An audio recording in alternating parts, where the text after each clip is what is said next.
Rebonjour à toutes et à tous. Ceux qui n'étaient pas tout à l'heure ont manqué la partie introductive. Cette fois-ci démarre le colloque au sens de ce que sont les communications des auteurs qui nous ont fait des propositions.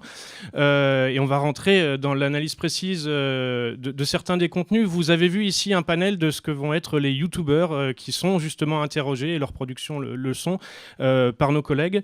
J'accueille justement pour cette session Nicolas Simoncini, qui va être le premier à nous parler, et à nous parler en particulier des youtubeurs professionnels en France pour connaître leur trajectoire, leur pratique, et puis pour voir comment se structure l'espace social avec ce que sont ces productions.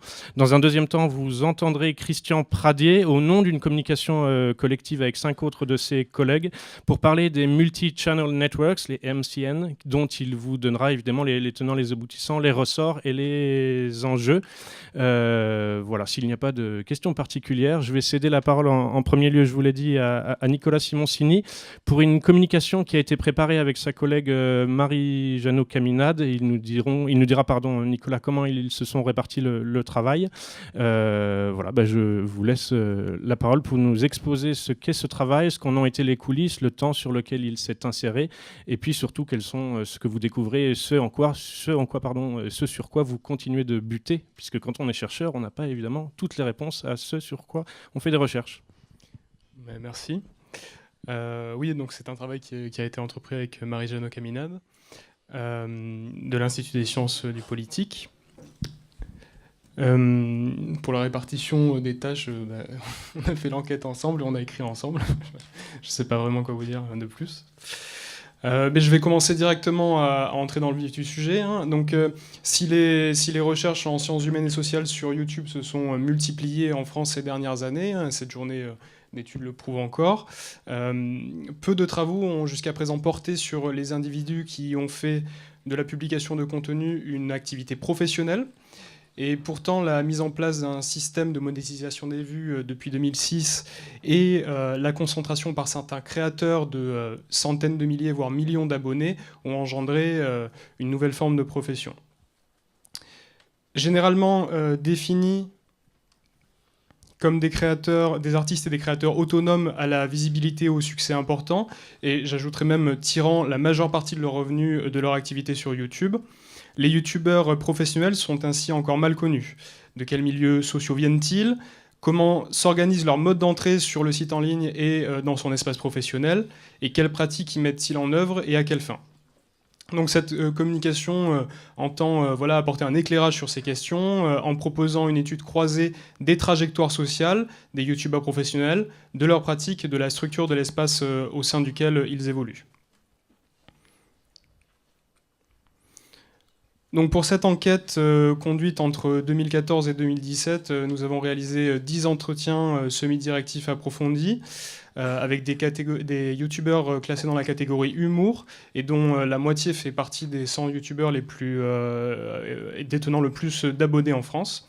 Et 6 entretiens complémentaires ont été effectués avec d'autres youtubeurs et professionnels du milieu, et des observations des observations ethnographiques ont aussi été faites à l'occasion de multiples participations à des tournages en tant que comédien ou technicien. Donc ça, c'est le corpus principal. Voilà. Andy Raconte, Avener, Asiatomique, Brice Duhan, Florian, Jérémy, Jigme, Nadia, Nad Richard, Pat la réalisation et William Soleil. Et les 6 entretiens secondaires ont été faits avec Emmanuel Gandon de l'Hollywood, Cyrus North, une directrice de production de Golden Moustache et 3 techniciens travaillant principalement pour la chaîne L'Hollywood, mais aussi pour plusieurs autres de nos enquêtés. Donc dans la première partie de notre analyse, on va s'intéresser particulièrement aux origines sociales de nos enquêtés et aux rapports existants entre les trajectoires et les modes d'entrée sur YouTube. Et dans un second temps, on essaiera de caractériser les pratiques qu'ils mettent en œuvre au travers de la tension dynamique qui s'exerce entre objectifs personnels et logique structurale de l'espace professionnel du site en ligne.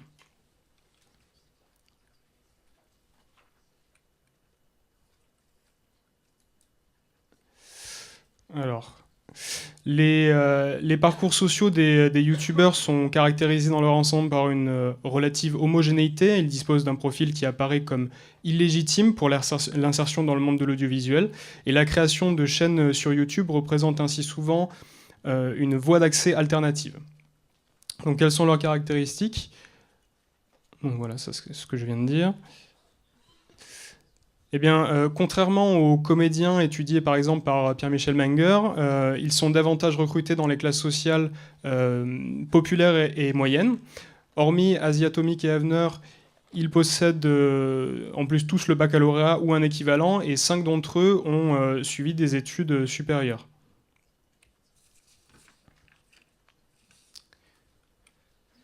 Toutefois, quelques cas font exception, et à cet égard, l'entrée sur YouTube est tributaire d'une bifurcation, c'est-à-dire d'un changement d'orientation dans ce qui aurait dû être la trajectoire sociale d'un individu, et les parcours sociaux de Nadia et de William en portent l'empreinte. Ils sont entrés sur YouTube alors qu'ils ne semblaient pas y être destinés, étant issus de familles des catégories socio-professionnelles supérieures et détenant des diplômes de deuxième cycle. Hein. Nadia un master de droit et William un master de l'INSEC. Et à l'origine de ces bifurcations, on trouve une déception amoureuse pour Nadia, qui la pousse à réaliser de premières vidéos, et la rencontre avec un autre youtubeur, Jigme, pour William, qui profite de la visibilité qu'il acquiert en fait dans ses vidéos pour réaliser les siennes et se constituer un premier capital d'abonnés, qui est une forme de capital propre à l'espace de YouTube.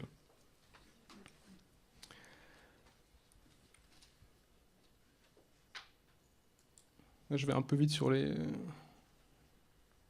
Pardon.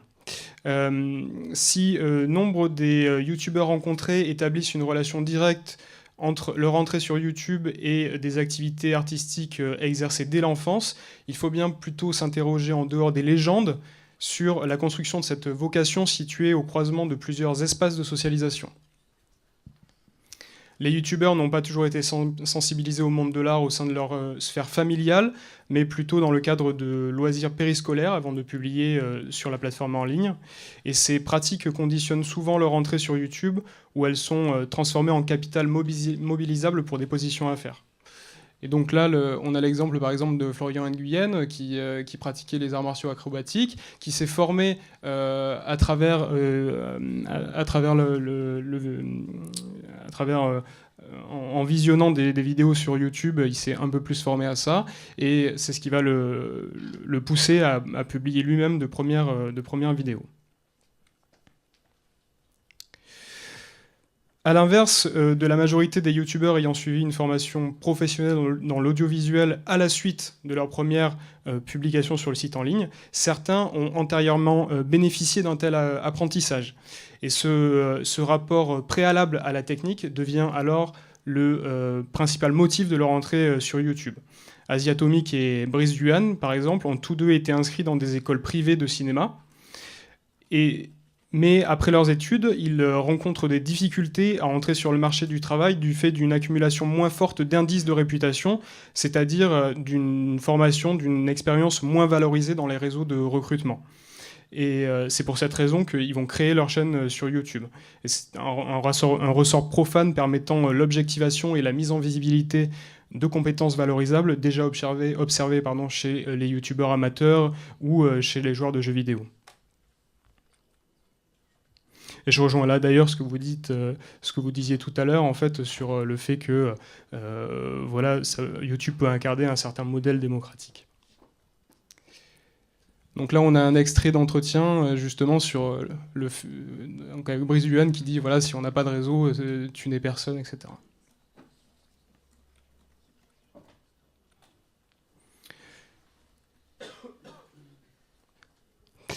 Ensuite, l'évolution au sein de l'espace professionnel de YouTube est corrélée au déploiement de pratiques artistiques et techniques et économiques différenciées que deux études de cas vont venir éclairer.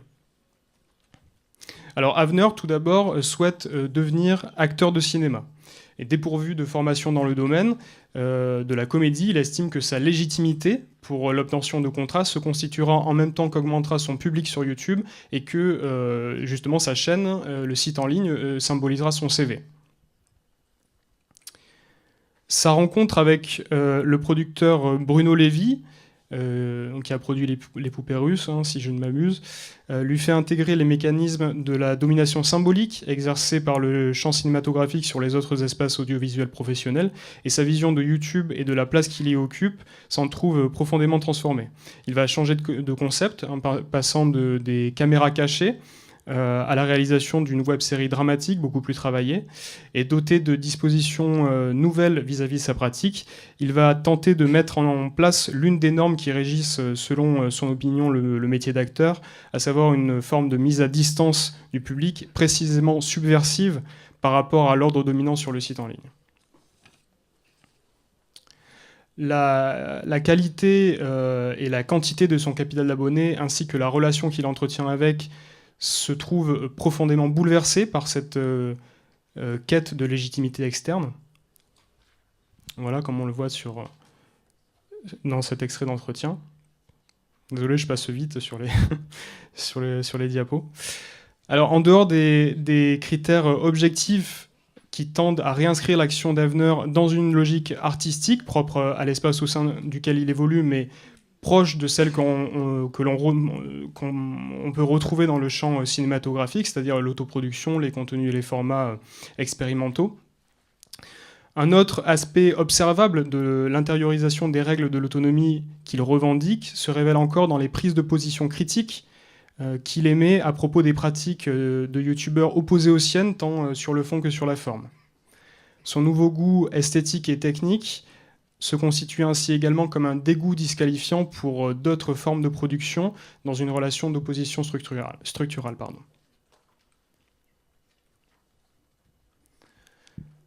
Au contraire, Jigme,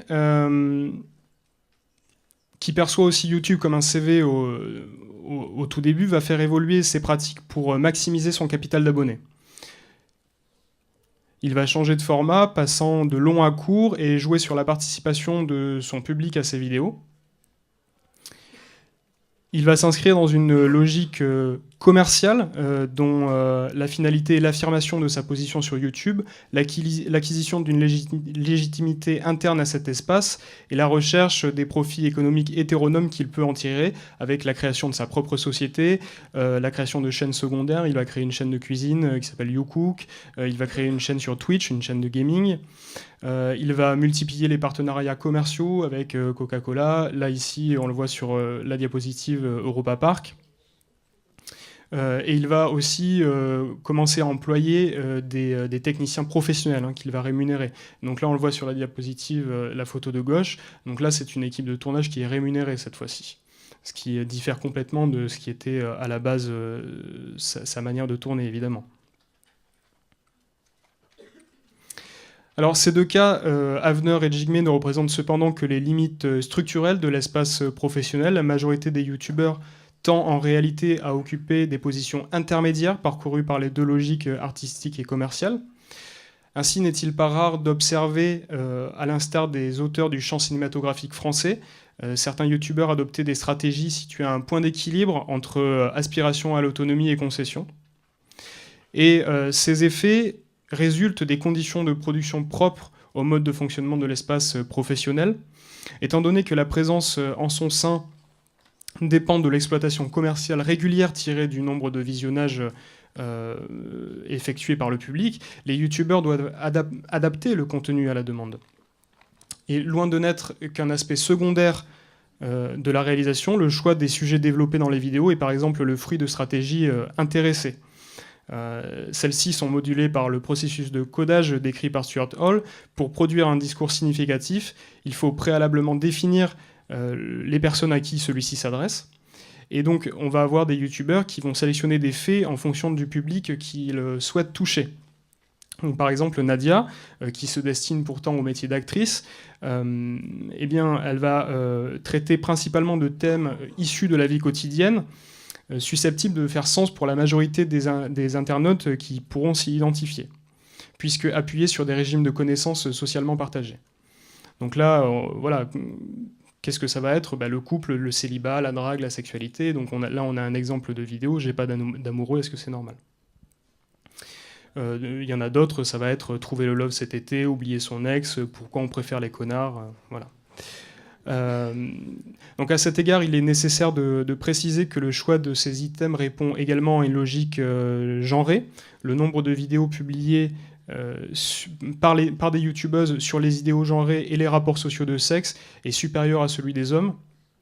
Le traitement de ces sujets est dans ce contexte aussi bien tributaire de la socialisation différentielle qui amène davantage les femmes à s'exprimer sur des aspects privés et intimes de la vie sociale que sur la structure de la société qui leur procure une expérience et des rôles différents de ceux généralement attribués aux hommes. Parallèlement aux influences sociales, ces stratégies sont aussi fonction de la connaissance que les youtubeurs ont de leur public, construite à la fois sur des statistiques personnelles fournies par YouTube sur l'âge des abonnés et sur les rencontres effectuées lors des événements promotionnels. Donc Jigme justifie ainsi pour partie la création de sa nouvelle chaîne de cuisine, Youcook, par le fait qu'un certain nombre de ses abonnés entrent à l'université, quittent la maison familiale et vont devoir se faire à manger seuls pour la première fois. L'occupation de positions intermédiaires dépend néanmoins également de facteurs externes. L'obtention de rôles au cinéma et à la télévision peut être parfois déterminée par des tentatives de récupération du capital d'abonnés par des sociétés de production audiovisuelle. Et c'est le cas justement de Patrice et de Jérémy qui se sont vus proposer des rôles de doublage dans la version française des Tortues Ninja 2 en 2016 parce que leur communauté pouvait amener du public en plus.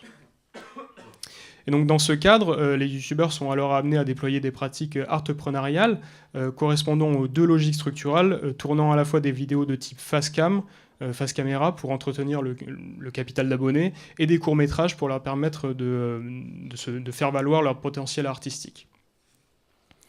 Donc voilà, en conclusion, et peut-être pour étirer un peu la conversation, on peut souligner de manière inverse le basculement qui s'opère aussi du monde audiovisuel traditionnel vers YouTube.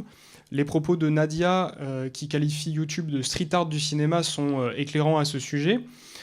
Donc, alors, si cette formule semble réinscrire les productions dans une hiérarchie traditionnelle entre les œuvres où les films de cinéma représenteraient les productions culturelles les plus légitimes et les plus valorisées, s'opposant aux vidéos postées sur YouTube, considérées comme moins légitimes et moins valorisées, la formule, elle paraît également questionner les degrés d'autonomie dans l'espace audiovisuel professionnel. Et YouTube consisterait dans ce cadre une sorte de terrain libre, terrain d'essai libre, propice à la subversion des normes dominantes, une sorte d'avant-garde à l'instar du street art dans le champ artistique. Et ainsi, une administratrice de production de Golden Moustache me faisait état de la liberté de création dont elle jouit sur YouTube par rapport à ses précédents emplois. Et Bastien, qui est technicien du son pour la chaîne Lollywood, me disait aussi que en fait, travailler sur YouTube lui permettait d'acquérir des responsabilités qu'on ne lui confierait pas sur un plateau de cinéma ou de télévision où il serait assistant ou assistant d'assistant. Je vous remercie.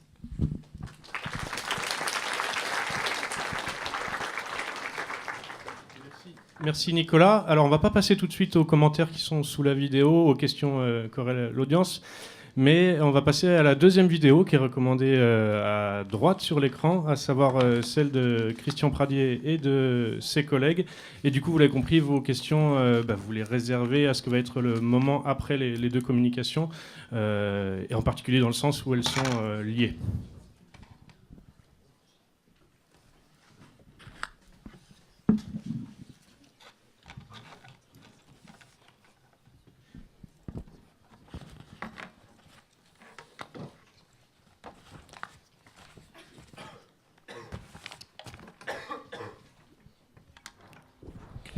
Bien, on va aborder donc la question du rôle des MCN, des Multi-Channel Network, de la stratégie de YouTube. Au sein de l'Université Paris 3, plusieurs aspects. font l'objet d'études concernant le développement de YouTube, les aspects de production, de représentation, mais aussi de réception. Et au sein du groupe production, nous sommes 6 chercheurs. L'accent est placé sur la combinaison nécessaire à réaliser par la plateforme entre groupes d'acteurs. Groupes d'acteurs aux intérêts potentiellement contradictoires, les annonceurs, les agents intermédiaires que sont les MCN en particulier, les vidéastes et le public. Nous développerons dans un devenir l'analyse sur 3 niveaux. Le niveau de l'analyse, le niveau de la stratégie de la plateforme, c'est-à-dire les décisions de l'entreprise Alphabet, qui est le groupe qui contrôle Google, vis-à-vis des plateformes concurrentes, et vis-à-vis aussi, on en reparlera dans une deuxième partie, des industries culturelles et médiatiques, des industries de la communication en général. Il y a ce point que nous allons aborder donc en particulier aujourd'hui, c'est le rôle joué par les intermédiaires de marché.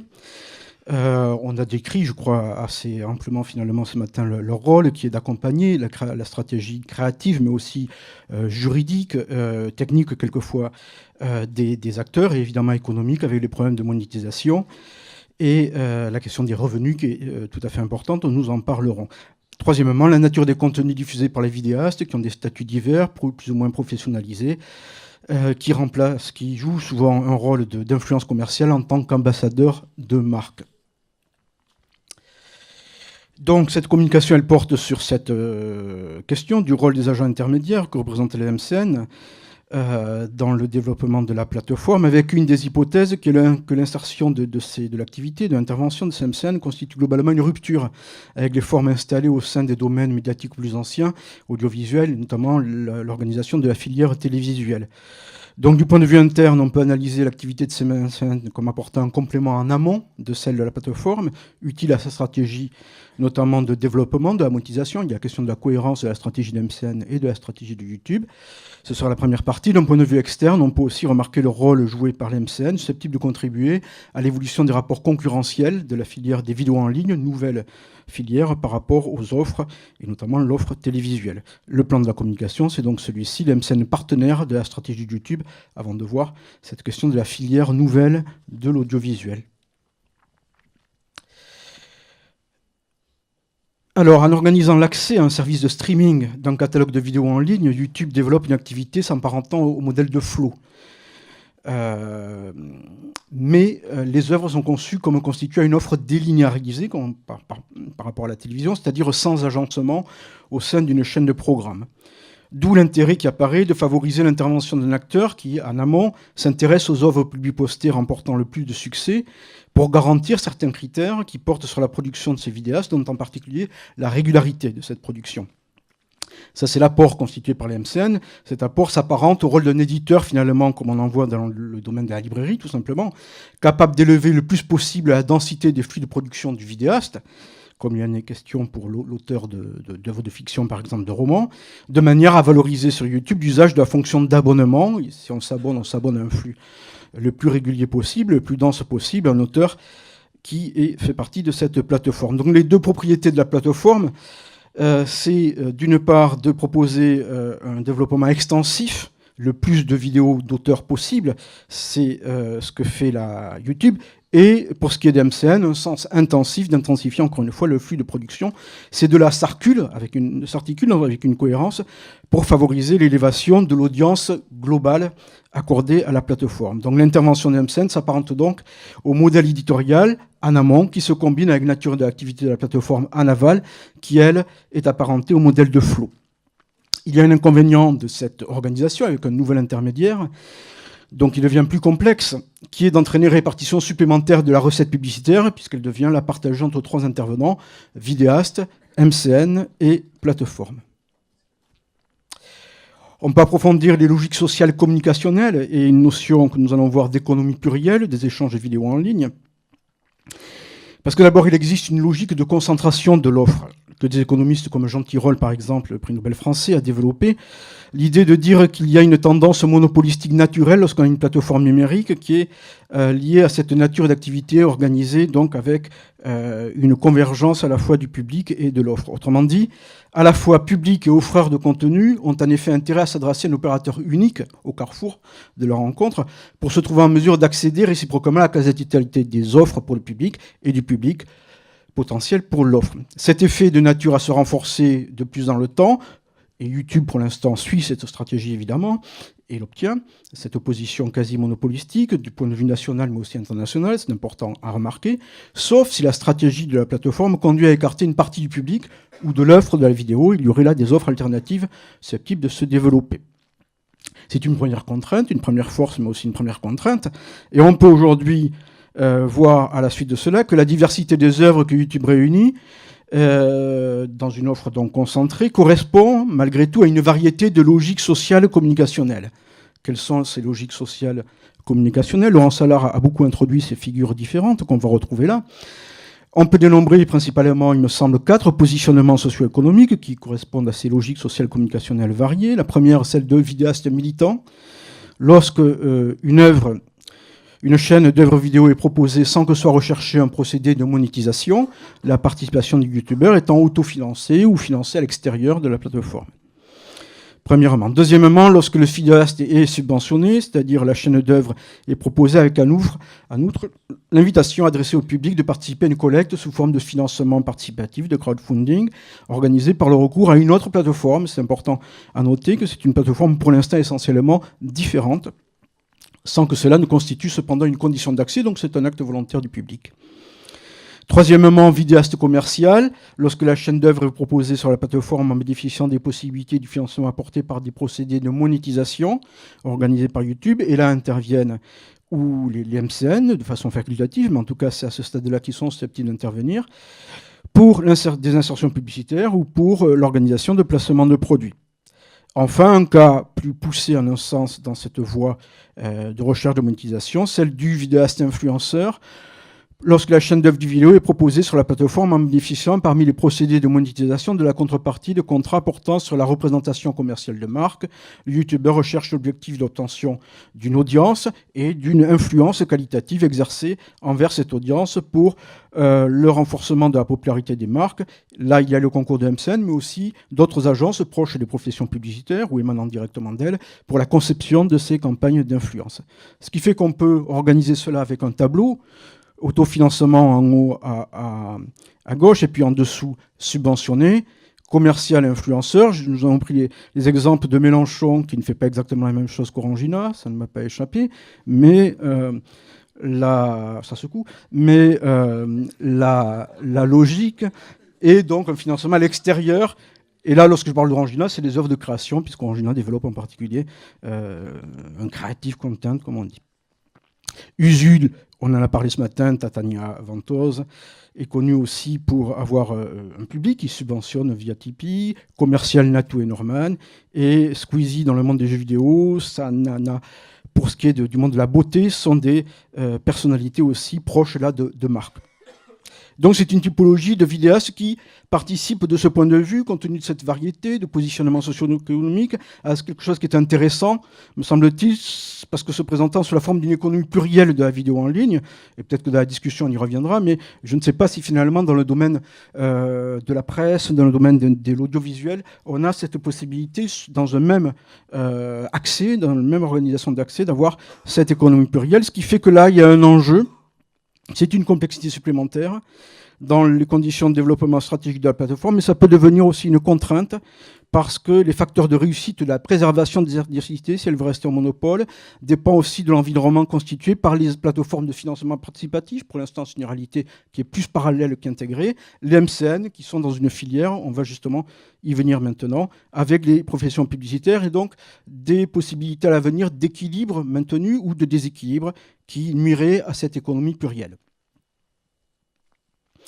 Il y a la question du long terme aussi avec le caractère individuel, on en a parlé ce matin, qui est la question des carrières et donc des incertitudes autour de cette question de professionnalisation. Il y a une place occupée par les MCN dans cette économie des vidéos en ligne qui leur confère un rôle important, puisqu'elles sont intermédiaires attachées auprès du développement des carrières de vidéastes, de la construction des perspectives de carrière. Les MCN jouent un rôle tout à fait influent. Et il y a deux types de rattachement, en particulier en France, de ces MCN par rapport à d'autres secteurs d'activité, ce qui fait que ça se traduit par l'apparition de cadres relativement alternatifs, me semble-t-il, de déroulement de carrière. En tout cas, c'est une hypothèse que nous formulons. parce que d'une part, nous pouvons avoir la participation des youtubeurs à des projets de création au sein d'activités médiatiques. Il en a été beaucoup question. L'édition, on a une liste dans le dossier fourni ici pour ce colloque. Le cinéma, la télévision, tout ça a été dit, mais aussi les spectacles professionnels. Et cela s'est fortement développé ces dernières années. Donc du point de vue de ces secteurs d'accueil, il existe l'intérêt de sécuriser de façon renforcée le recrutement de plusieurs catégories de compétences artistiques, auteurs, comédiens. Ça se faisait dans le passé, mais là, on a des viviers de plus en plus étendus, de plus en plus renouvelé. Il a été question tout à l'heure avec Nicolas Simoncini de cet accès donc, qui se trouve modifié aux carrières de long terme, en particulier de l'audiovisuel. Et on a un rattachement en tant que filiale de groupe audiovisuel d'un certain nombre, et d'un nombre important de MCN, parmi les plus importants finalement en France, qui est de nature à favoriser ces rapprochements. Canal+, contrôle donc les structures là, qui sont affichées, mais aussi TF1, M6, France Télévisions, Énergie. On retrouve l'essentiel des groupes audiovisuels et sur un plan international, mais qui sont également présents en France. On a Walt Disney Company, Bertelsmann, Warner Bros, Endemol, donc un caractère assez complet de la stratégie d'occuper les places les plus importantes dans cette concurrence que constitue YouTube. Mais on a aussi à côté le rattachement de certaines CMCN qui est marqué du point de vue des professions publicitaires. Et là, donc, il y a l'exploitation de la popularité du YouTuber avec l'idée de carrière d'influenceur pour, encore une fois, s'employer à la promotion de marques. Mais il nous semble que les perspectives de carrière présentent là des facteurs tout à fait différents que les carrières vues précédemment. Cette activité est plus nouvelle et il y a une concurrence là avec des procédés nombreux, professionnels, il faudra ajouter, de promotion commerciale nombreux vis-à-vis desquels leur existence donc, est déterminée. Ce qui fait que carrière médiatique ou carrière de cette industrie promotionnelle, ce sont des voies relativement alternatives, nous semble-t-il aujourd'hui, mais il y a un travail d'enquête à pousser dans ce sens-là. En tout cas, les conclusions à ce stade, pour récapituler le propos de cette première partie, c'est YouTube globalement, donc modèle éditorial et aussi modèle de flow, économie plurielle comme un enjeu complexe pour le devenir, et puis univers qui nous semble plutôt étanche des carrières médiatiques promotionnelles, avec en tout cas le rôle important des MCN dans l'essentiel de ces enjeux. Et les MCN, on les a finalement au cœur de cette nouvelle filière de l'audiovisuel. Filière qui est tout à fait différente de celle de la télévision. Il y a une originalité importante, au moins sous deux aspects. Il y a des intermédiations, on l'a déjà dit. Et donc, il y a des réseaux, et finalement presque deux sortes de réseaux, mais c'est le même. Le réseau des auteurs, le réseau du public, au centre duquel, de façon tout à fait centrale, YouTube se trouve. Mais il y a une réintermédiation qui apparaît pour que YouTube fonctionne comme elle le souhaite, avec des procédés de monétisation associés surtout à la publicité. Et donc, soit des collectifs d'auteurs sur un plan artistique constituent une intermédiaire, mais surtout, avec la rémunération de la production qui est recherchée, l'intervention de CMCN associée, ça peut être un étage supplémentaire, aux agences de conception de campagnes d'influence. YouTube, en tout cas, apparaît, on a parlé de Twitter, de Snapchat, etc. Là, quand même, il nous faut remarquer que YouTube nous semble apparaître par rapport aux autres plateformes de services numériques comme un concurrent assez direct par rapport aux autres, peut-être Facebook est un cas un peu à part, de la filière télévisuelle. Ce qui fait que cette analyse, pour terminer, on peut la mener en 3 points, en regardant l'amont et puis petit à petit l'aval. En amont, on a des potentialités socio-techniques de YouTube qui sont de nature évidemment remarquables avec cette interactivité. On a même l'idée d'une communication dialogique pour l'audiovisuel entre vidéastes. Mais un des enjeux quant à la préservation de la variété de ces expressions se rapporte au processus d'institutionnalisation de la filière dont je viens de parler, filière d'MCN, qui peut jouer un rôle de plus en plus, puisque c'est évidemment une activité économique, ce sont des métiers, des emplois de plus en plus importants au fur et à mesure qu'ils se développent sur la stratégie de YouTube, avec laquelle il y a une cohérence dans tous les cas. Au stade intermédiaire de l'édition des œuvres audiovisuelles, on a au départ une étendue des domaines d'expression et de création qui est aussi tout à fait ouvert, avec des potentialités qui sont particulièrement étendues. Mais un des enjeux, quant à la préservation de l'audience, se rapporte aux possibilités de renouvellement des genres, qui me paraît un des sujets à questionner, cette question de renouvellement ou d'étroitesse des genres qui n'évolueraient pas. En tout cas, contraint aujourd'hui par des formats relativement courts, sans utilisation de sources d'informations, de catalogues d'images de façon simple, on a abordé les questions de copyright, et sans utilisation de ressources dramatiques importantes, par rapport à la fiction audiovisuelle générale. En général, le renforcement de YouTube Red paraît symptomatique de ce point de vue, c'est-à-dire que YouTube cherche à utiliser son marché, en quelque sorte, sa position sur le marché pour mettre à disposition des contenus premium, et c'est là quelque chose de tout à fait différent, et c'est une orientation stratégique assez clairement alternative. Et on voit bien qu'il y a une difficulté à conjuguer la production venue de vidéastes et la production de contenu premium de l'économie plus traditionnelle de l'audiovisuel. Enfin, en aval, on a un usage qui représente l'intérêt permis par un fonctionnement média social, de médias interactifs, avec des fonctions interactives étendues, et tout ça est une richesse, bien évidemment. Mais un des enjeux quant au développement de long terme de ces audiences se rapporte aux possibilités d'écoute collective. On parlait tout à l'heure du cast sur les grands écrans, sur les écrans familiaux, les écrans collectifs de télévision, grand format, mais aussi la nature de public particulier ou alors générique, avec un vieillissement, avec les classes d'âge. Tout ça, c'est des questions encore ouvertes. Et la limitation du financement préalable, puisque quand même, une des différences finalement les plus importantes avec l'univers de la télévision, c'est que les œuvres ne sont pas massivement financées avec un risque, un investissement massif risqué avant sa réalisation. C'est un financement a posteriori, qui est quelquefois minimum, et a posteriori avec la monétisation publicitaire. Ce qui fait qu'en conclusion de cette deuxième partie, il y aura juste une conclusion générale pour terminer. Originalité de la filière par rapport à la télévision, centralité dans un réseau avec une filière qui s'est surtout créée pour la monétisation. Et évidemment, YouTube a ce succès d'obtenir une ressource qui est une ressource déjà présente pour beaucoup de médias, qui est la ressource publicitaire, et la monopoliser de la même façon qu'elle monopolise cette filière de la vidéo en ligne. YouTube est à la fois un média social et une industrie culturelle, avec la pointe des MCN et de cette filière de monétisation. Contradiction entre média social et industrie culturelle, aujourd'hui possible, possiblement maintenue, sans contradiction tout à fait importante, mais les germes de cette contradiction, c'était un des objets de l'exposé que nous venons de faire. Les faiblesses me semblent être le financement, donc le format court avec des genres aujourd'hui en nombre limité, un problème de l'écoute collective, et puis une volatilité potentielle, je vais y venir en conclusion, des ressources artistiques, volatilité des personnalités les plus, avec un potentiel le plus important, potentiel marchand, potentiel personnel le plus important, et ça c'est associé au comportement des MCN. Ce qui fait qu'en conclusion, comme pour beaucoup de domaines médiatiques, notamment de flux, on a une question qui revient, qui est la question du financement de la production des œuvres, et qui est une question sensible. Donc l'organisation des procédés de monétisation, qui sont nouveaux, YouTube a dû les inventer en quelque sorte, elle apparaît assez centrale. La stratégie suivie par YouTube, en particulier cette question, a montré, je ne suis pas rentré dans les détails des changements de règles de monétisation, mais en tout cas a montré une certaine instabilité dans le passé, et cette question demeure.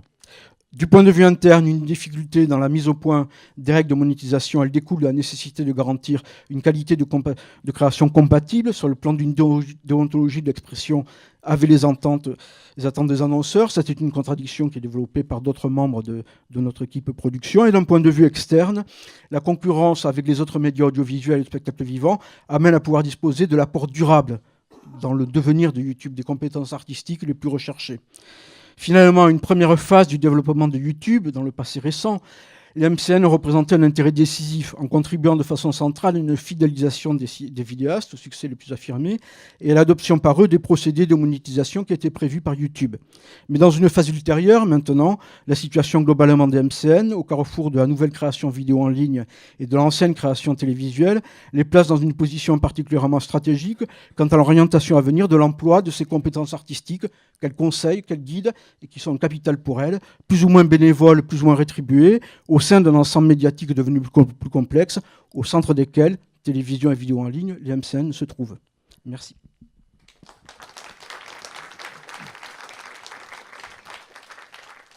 Merci Christian.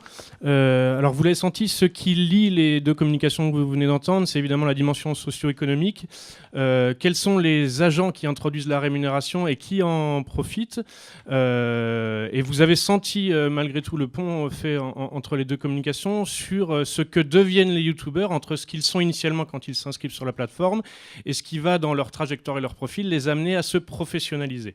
Et vous l'avez senti pas seulement sur la base de la rémunération, mais ensuite des contraintes qui vont leur être posées à la fois en termes éditoriaux et en termes de fréquence et en termes de visibilité elle-même sur la plateforme pour répondre à divers intérêts, pas seulement vis-à-vis des publics, mais d'acteurs qui se greffent autour. Ma première question, du coup, elle est assez commune, même si vous avez une distinction dans vos approches.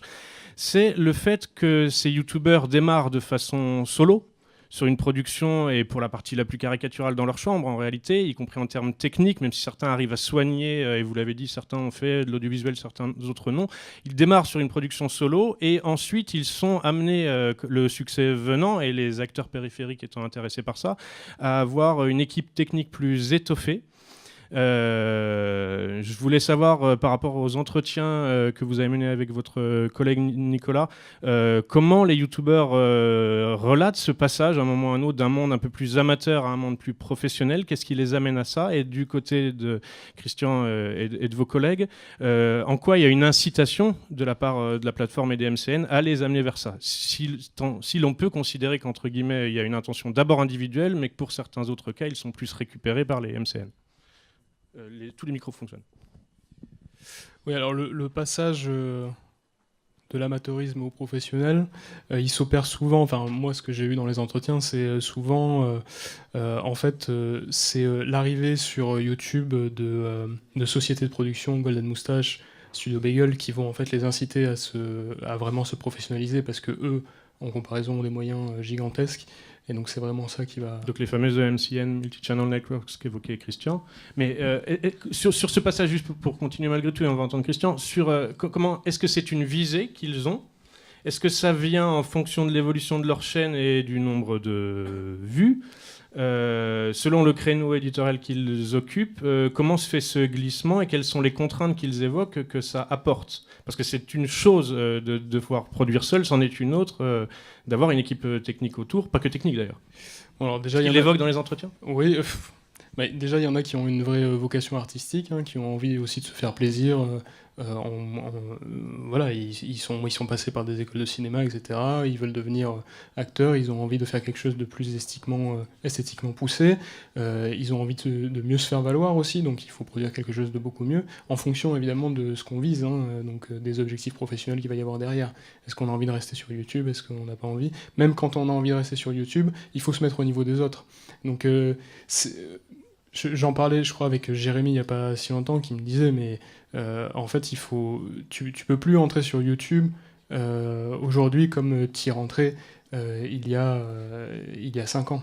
Parce qu'il y a une mise à niveau qui a été opérée tout de suite, et c'est beaucoup plus compliqué ensuite pour pouvoir se constituer un capital d'abonnés si en fait on n'a pas dès le départ un ensemble technique suffisant, quoi. Et donc au-delà de cette intention qui peut être individuelle par tel ou tel acteur, comment agissent les MCN pour aller repérer tel ou tel profil? C'est une question assez centrale, oui. Mais finalement, on peut se servir pour analyser la question que tu poses de la comparaison avec le monde éditorial des ouvrages de librairie. C'est des phénomènes qui existaient de façon très naturelle. Il y a une quantité d'auteurs qui s'adressent chaque année, amateurs, débutants, à des éditeurs. Des quantités de manuscrits qui arrivent dans les boîtes aux lettres des éditeurs petits ou grands. Et il y a beaucoup d'éditeurs, évidemment. On retrouve cette fluidité en quelque sorte entre une offre créative et des gens comme YouTube ou comme les éditeurs de librairie qui vont les faire fructifier, les valoriser du point de vue artistique et commercial, avec l'audiovisuel dans un processus qui est un processus vertueux de démocratisation malgré tout.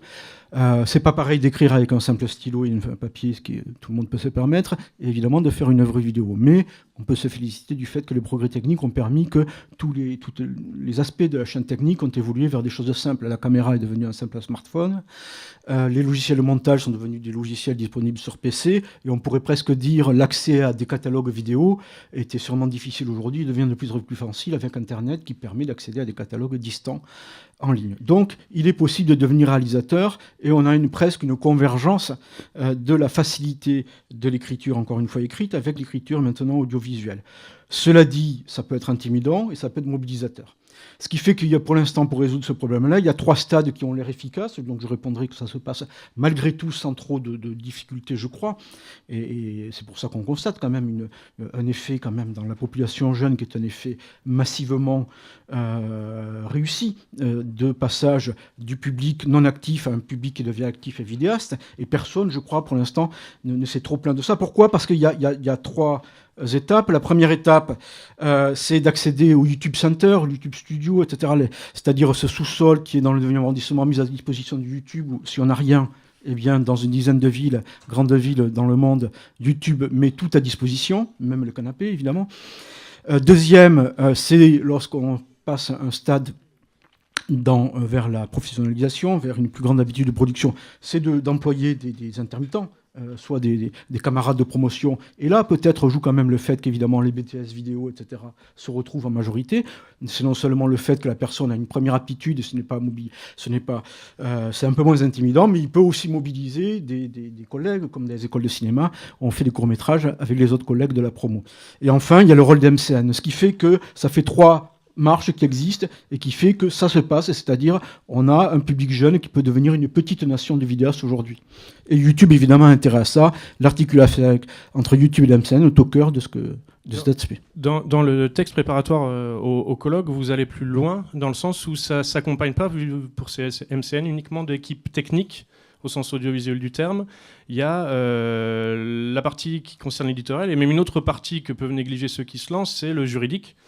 Puisque le succès venant va falloir s'accompagner, alors pas seulement de la question de copyright ou du droit d'auteur quand ils mentionnent telle ou telle autre vidéo, mais évidemment de protéger eux-mêmes leur propre production et de les circonscrire à ce qu'est cette économie et écosystème médiatique et audiovisuel professionnel antérieur à la création de YouTube. C'est une hypothèse, parce que nous, contrairement à l'équipe de Nicolas Simoncini, on n'a pas encore réalisé d'enquête finalement. On a des hypothèses pour des enquêtes. Mais mon hypothèse est que entre la marche 2 et la marche 3, entre le passage à une certaine autonomie, y compris avec quelques intermittents, quelques camarades, a réellement le besoin d'une association avec un MCN, c'est cette question juridique, qui est une question complexe, qu'on maîtrise pas forcément ou qu'on n'aime pas maîtriser, même si on a fait un petit BTS audiovisuel, on ne sait pas forcément faire des contrats d'utilisation d'œuvres musicales ou vidéo, et puis il faut un petit poids aussi peut-être pour représenter de façon sérieuse, trouver les bons tarifs, etc. Ce qui fait que là, les MCN ont une compétence juridique qui est clé. Donc, pour répondre, je pense que c'est la différence entre la marche 2 et la marche 3. Les MCN sont de très bons juristes en principe. Il y a eu une bascule au printemps dernier. Pour rappel, alors sur l'historique très rapide, pas de YouTube en tant que tel, mais plutôt de son rapport à la monétisation.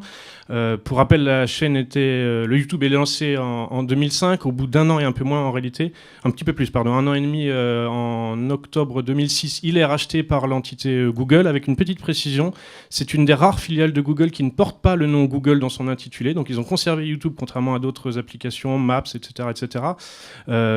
Pour essayer de conserver l'authenticité et puis de conserver aussi l'idée de toi dans le tuyau.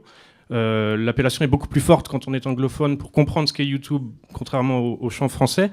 Et donc, à partir de 2006, et vous le mentionnez dans votre travail avec votre collègue, c'est le moment où va intervenir l'enjeu de la rémunération, y compris pour les acteurs eux-mêmes. L'évolution, elle intervient très récemment, 11 ans plus tard, avec le fait qu'il faut avoir maintenant 10 000 vues pour pouvoir prétendre à ce mode de rémunération. Comment est-ce que vous pensez cette bascule ? Est-ce qu'elle va être de nature à limiter ce qu'on appelle la désintermédiation ? Est-ce qu'elle va bloquer l'accès à ceux qui démarrent de façon plus profane, y compris les profils de ceux que vous rencontrez avec votre collègue, que ce soit sur des vidéos privées ou sur quelque chose qui ressemble à du CV qui va se professionnaliser ? Est-ce qu'en gros on a passé un cap et ce sera plus possible de rentrer, ou est-ce que ce sera possible de le faire, mais selon d'autres modes ? Est-ce que 2017 est un changement dans ce qu'évoquent les acteurs eux-mêmes ? Ou est-ce que c'est simplement Google qui est à la manœuvre et qui dirige les productions telles qu'il l'entend ? Alors de mon côté, je peux pas vraiment dire grand-chose là-dessus parce que ça n'a pas été évoqué par... Les entretiens interviennent après. Avant, pardon. Ouais, les entretiens. Et puis même parce que je continue à fréquenter une bonne partie du groupe, en fait, on n'en parle pas. Non. Est-ce que c'est parce qu'ils ont passé, la plupart de ceux que vous avez interviewés, le cap des 10 000 vues, justement, et qu'entre guillemets, ils n'ont pas cette question à se poser ? Ouais. Christian ? C'est au départ, en fait, une question juridique. C'est pour ça qu'on a tenu à la mettre en conclusion. Elle est là. C'est la difficulté dans la mise au point des règles de monétisation découle de la nécessité de garantir une qualité de création compatible avec la déontologie de l'expression, sur le plan de la déontologie de l'expression avec les attentes des annonceurs. C'est cette contrainte commerciale et aussi juridique, quoique je crois qu'il n'y a pas eu beaucoup de procès, mais surtout des scandales qui, au Royaume-Uni et aussi aux États-Unis, plus qu'en France, ont accompagné des comportements abusifs qui peuvent exister pour YouTube, qui n'existent pas en matière de télévision. Là, on est dans le domaine de cette différence-là, qui est le phénomène qu'on appelle en anglais de clicktail ou de putaclic. un peu vulgaire en français, c'est-à-dire le fait qu'on a vu apparaître des vidéos lorsque les seuils de monétisation étaient bas, avant le changement dont tu parles, des vidéos qui étaient faites que pour attirer, parce que le titre était trompeur, parce que les premières images étaient attirantes, parce que le comportement aussi était la plupart du temps provocateur, et donc il y avait ce sensationnalisme qui pouvait attirer un public intéressé par des thèses extrémistes du point de vue de la politique ou des idées de la philosophie générale des choses, ou en tout cas le plus déontologiquement critiquable, le plus sensationnaliste. Et donc les annonceurs partant, et elles ont été un certain nombre aux États-Unis et au Royaume-Uni à le faire, il a fallu trouver une réponse pour YouTube. Donc cette réponse, elle est simplement technique, c'est-à-dire on va contrôler au-delà de 10 000 plus fortement, sachant que de toute façon les publicitaires s'intéressent à ceux qui ont ce niveau-là d'audience. Mais il y a à peine quelques jours, YouTube a annoncé que ces logiciels, l'emploi de personnes qui étaient nécessaires pour faire le contrôle, était suffisant pour qu'on rabaisse. Donc c'est un réglage un peu fin d'une question qui est centrale. Mais finalement, lorsque cette question aura été réglée, peut-être que là, ce ne sera plus un enjeu de long terme, c'est un enjeu aujourd'hui de moyen terme peut-être, mais peut-être pas de long terme, encore une fois, de régler la question de la qualité vis-à-vis de la déontologie, parce qu'il y a pression des annonceurs. Voilà, vous avez indiqué ceux qui en sont le plus demandeurs. Je vais céder la parole à la salle pour vos questions pendant une dizaine de minutes. Je vais le faire et pendant ce temps, je vais me permettre de vous projeter une diapo qui a circulé depuis un an sur cette galaxie des youtubeurs et entre guillemets les MCN, les chaînes, y compris les chaînes de télévision, en termes de groupes médias auxquels ils sont rattachés évidemment. C'est pas exhaustif et ça a évolué depuis un an.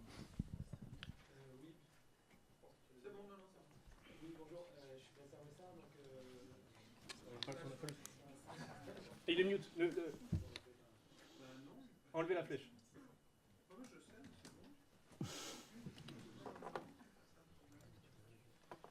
Ça reste allumé dans tous les cas. Il faut la flèche à l'opposé de mute.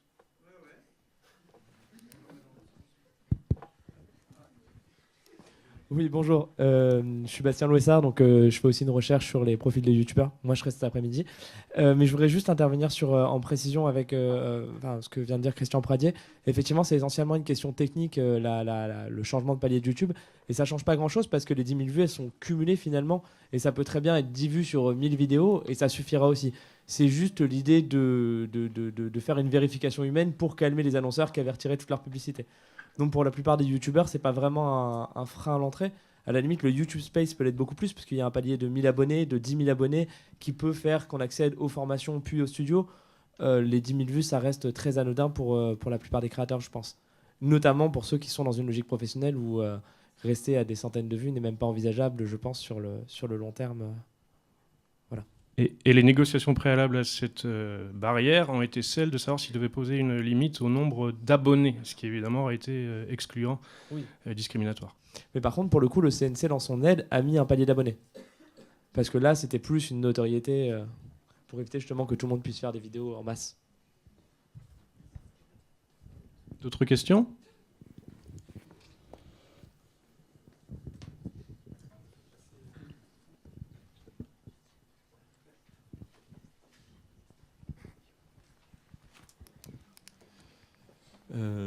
Louis Caillou encore, je travaille aussi sur la question. Alors tout d'abord c'est peut-être moins une remarque, plus une remarque qu'une question. Vous aviez évoqué, Christian Pradier, l'absence de l'équivalent des MCN dans le domaine de l'audiovisuel antérieur. Je pense que les distributeurs de cinéma incarnaient en un sens une partie du rôle qu'endosse qu'endosse la MCN. Et je pense qu'il y a peut-être un parallèle intéressant parce que les distributeurs de cinéma sont aussi des éditeurs de films en ce sens. Par contre, la plus-value des MCN, c'est qu'ils ont vraiment ce rôle aussi d'agent. Je pense que c'est là que se situe la subtilité aussi. La deuxième remarque, c'est par rapport à ce que vous disiez sur le changement d'économie où on était plus sur des vidéos amateurs, on est passé à des formats plus de youtubeurs. Je pense qu'un des moments charniers pour le site, pour Google, a été le moment où ils ont retiré leur slogan Broadcast Yourself en 2012, où c'est vraiment l'acceptation du site comme on veut plus juste diffuser des contenus amateurs. Donc on passe d'une économie qui avant était une économie d'amateurs à une économie vraiment du youtubeur et de la personnalité du web. Et je trouve ce moment assez intéressant aussi. Et du coup, là, la question que je voulais poser, c'est par rapport à un des MCN qu'on voit au milieu, Mixicom, qui pose pas mal de questions parce que il a été racheté par Webedia, comme on peut le voir, et ça a entraîné quand même pas mal de mouvements dans ce MCN. C'est-à-dire que moi, j'étudiais un peu les chiffres à l'époque de ce rachat. Je pense qu'il y a à peu près 100 chaînes qui sont partenaires de Mixicom actuellement, plus 100 chaînes, alors qu'avant le rachat, il n'y en avait qu'une trentaine qui étaient par ailleurs des chaînes assez connues. C'est-à-dire qu'ils privilégiaient une espèce de qualité qui était évaluée en fonction du potentiel médiatique. Et donc leurs partenaires étaient exclusivement des youtubeurs de prétendue qualité. Depuis ce rachat, déjà, il y a eu beaucoup de mouvements, et notamment dans les portefeuilles de certains youtubeurs qui avaient investi dans ces sociétés Mixicom, et qui, du coup, je pense qu'il y a une question intéressante dans la mesure où ils sont passés aussi du côté de la finance en investissant dans leur propre network. Et en plus, c'est un rachat qui a quand même créé pas mal de changements, je pense, dans leur portefeuille de l'ordre de plusieurs millions d'euros, et qui ont entraîné aussi des procédés d'optimisation fiscale qui posent aussi des questions de qu'est-ce que le youtubeur millionnaire, pas juste millionnaire en vue, pose aussi des questions qui peuvent être des questions d'éthique, en fait. Voilà. Ça, c'était plus ma question, ce que vous pensiez de ce rachat, par exemple. Oui, il y a 3 questions. La première, c'est celle des agents. Est-ce que les agents... Alors, les distributeurs de cinéma, oui, mais on peut même trouver mieux que les distributeurs de cinéma, ce sont les agents. Lorsqu'on est un comédien, en principe, un comédien un peu lancé dans sa carrière, on a un agent.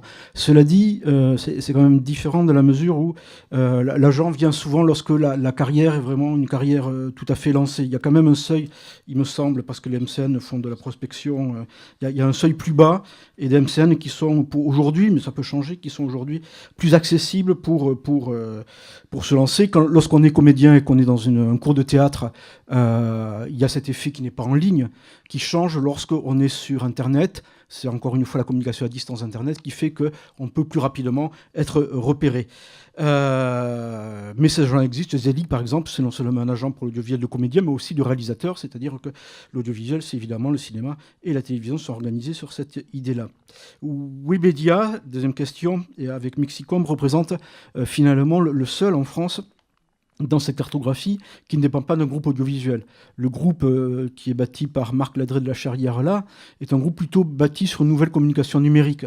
Il y a beaucoup de proximité avec la publicité, il y a beaucoup, surtout, l'idée de faire des stands de profit, de nouvelles activités sur Internet, comme jeuxvideo.com, un forum dont on parle beaucoup, qui cherche là aussi, quitte quelquefois à ce qu'il y ait des problèmes de déontologie, à occuper un rôle tout à fait central dans ces nouvelles activités.